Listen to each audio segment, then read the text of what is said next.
Docteur Najat Lekirch, la cellulite cervico-faciale. Donc, ça n'a rien à voir avec la peau d'orange.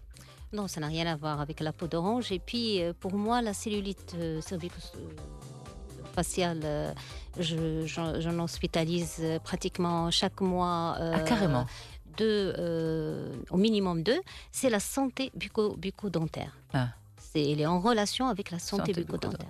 Donc la santé bucco-dentaire, il est essentiel pour qu'on ait un état général, un bon état général et pour la qualité de tout le corps. Et pour la qualité de vie, moi comme spécialiste otorhinolaryngologiste, je vois effectivement les cellulites cervico-faciales, mais il n'y en a pas que les cellulites, il y a aussi les angines et les pharyngites à répétition.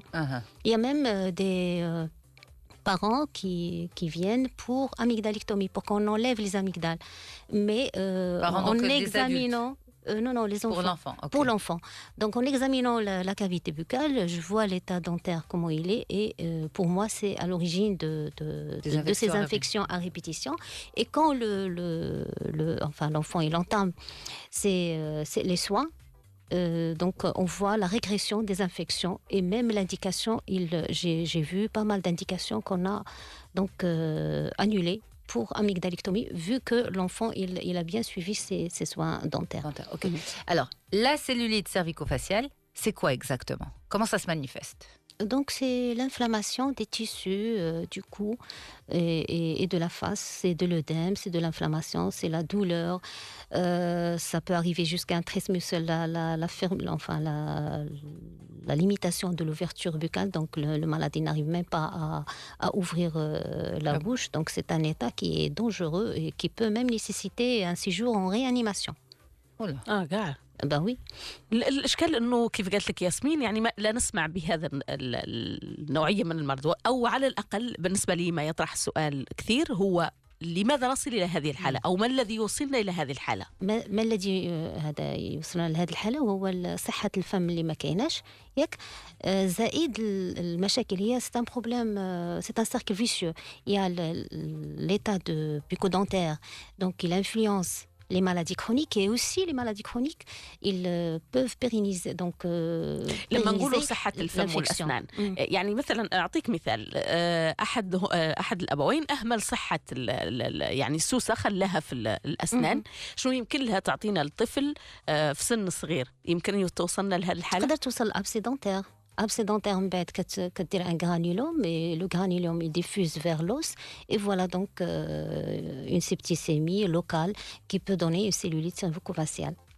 D'accord. Et bien sûr c'est l'hospitalisation. On ne peut pas un traitement en ambulatoire. Mais l'exemple que vous venez de donner, tout le processus fait très mal. Parce que l'abcès dentaire fait mal. Et qu'est-ce qui se passe? Est-ce que les gens ne se soignent pas? C'est pour ça que ça se dégrade à ce point et que ça va très loin et que ça donne... ne se soigne pas, il n'y a pas de prévention, il n'y a pas de brossage, il y a le tabac et... Bon, si on parle des adultes, aussi, de l'adulte aussi, il y a d'autres facteurs qui vont intervenir, le tabac et l'alcool, la malnutrition, le mauvais état hygiénique le mauvaise hygiène des dents, donc il n'y a pas de brossage ou bien un brossage qui est insuffisant. La nourriture aussi, il y a une malnutrition, une alimentation qui est déséquilibrée, tout ça il intervient dans le ويصبروا على هذا الألم ويصبروا على هذا الألم هو غير الألم ديال الابسي راهي ما يخليكش تنعس. Justement donc il faut d'abord pourquoi on est là aujourd'hui, c'est pour prévenir. Il ne faut pas en arriver à l'abcès. Parce que là, pardon, avant de faire de la prévention, si vous permettez, docteur, est-ce que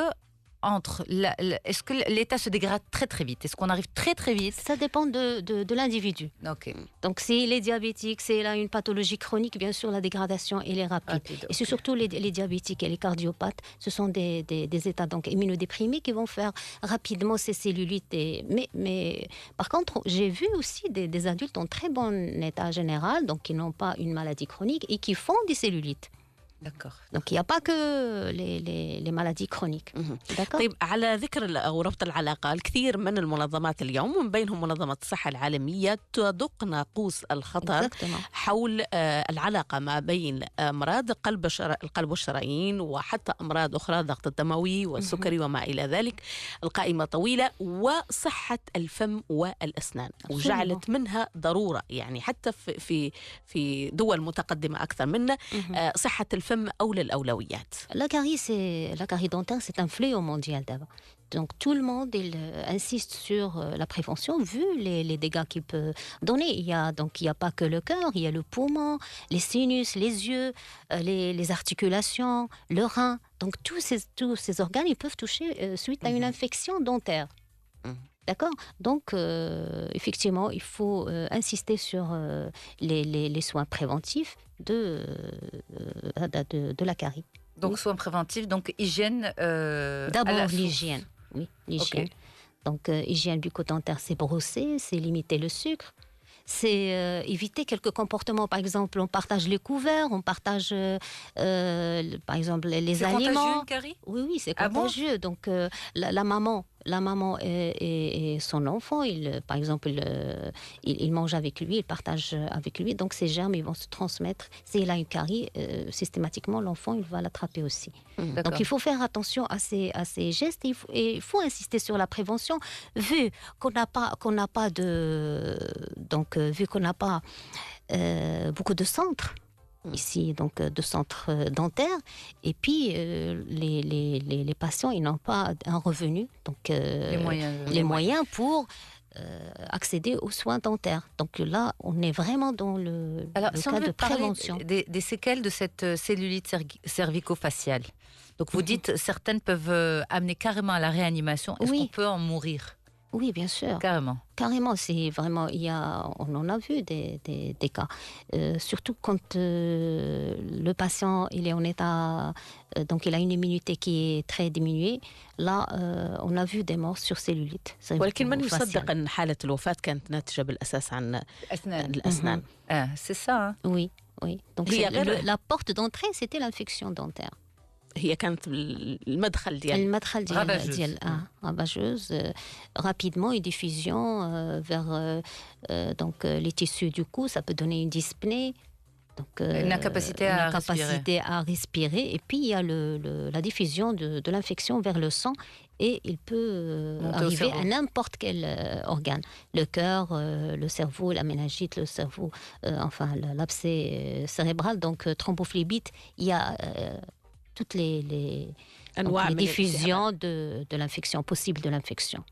طيب ذكرتي لحظات أنه أهم يعني الحلقة المهمة هي مسألة الوقاية. الوقاية تبدأ من الصغر. كيف يعني نوعي الناس على أنه راه التسوس أو صحة الفم والأسنان ما هياش الأمر الهين أو اللي يستهان به، بل هي مدخل كثير من الأمراض الثقيلة. لا يستهان بهذا الصحة ديال الفم. خاص في المدارس il doit même y avoir un programme de santé. Normalement, qu'il y a un programme, par exemple, contre le RA, associé aussi celui de la santé bucco-dentaire. Parce que le RA, le problème le rhumatisme articulaire aigu, le cœur, il y a l'infection dentaire qui est connue, incriminée. Donc là, il faut un programme de santé publique qui vise donc la santé bucco-dentaire. C'est le parent un peu des organes qui sont considérés la sphère bucco-dentaire. On lui donne pas toute son importance. C'est le parent pauvre de la médecine en quelque sorte chez les patients. Chez les patients, oui. Par exemple, par exemple la consultation. Et avec un état dentaire, je viens de voir dernièrement une patiente avec un état délabreux, vraiment un déchaussement, un état infectieux incroyable. Et il rôde chez les gastro, il a vu un endocrino pour suspicion de goitre. Pourquoi? Parce qu'il a, il a une douleur au niveau du cou. Du cou, il a des céphalées, donc il ne sait pas de quoi ça vient. Et donc, c'était juste une infection dentaire carabinée qui prend pratiquement tout le reste des dents qu'il y a parce qu'il a déjà une perte dentaire. Et c'est une prise en charge dentaire qu'il lui faut. C'est une patiente qui ne peut même pas se nourrir correctement. Absolument. Donc, on sait que c'est important pour inciser, pour mordre, pour manger, pour parler. Donc, c'est vraiment un problème psychosocial. صحيح، حتى لأنه أيضا الناس تتكلم أو في منظومات دولية يتكلموا عن ضريبة اللي تدفعها الدولة لصحة الفم والأسنان، يعني تثقل كاهل الدولة من أجل الاحتياط ومن أجل أيضا الدخول في مسألة الوقاية. قضينا فيما مضى على الرمد الحبيبي اللي كان يصيب من خلال التوعية الكاملة، وحتى المدارس دخلت في هذا الصيرورة ديال التوعية والوقاية. فلو ندخلوا نظام صحي exactement في الأسنان جدي صحة الفم والأسنان من المدارس، لأن enrichissement des aliments par le fluor. Je crois qu'on n'a pas encore cette substance, elle est très importante et elle réduit les infections dentaires. Bien sûr, à chaque fois sensibiliser les enfants à l'école pour qu'ils se brossent les dents d'une manière efficace, parce que des fois tu te brosses les dents mais c'est pas la manière qu'il faut, donc c'est pas, faut utiliser les fils interdentaires. Donc ça c'est une éducation de l'enfant dès le tout petit âge, donc même à 1 an et demi il faut commencer.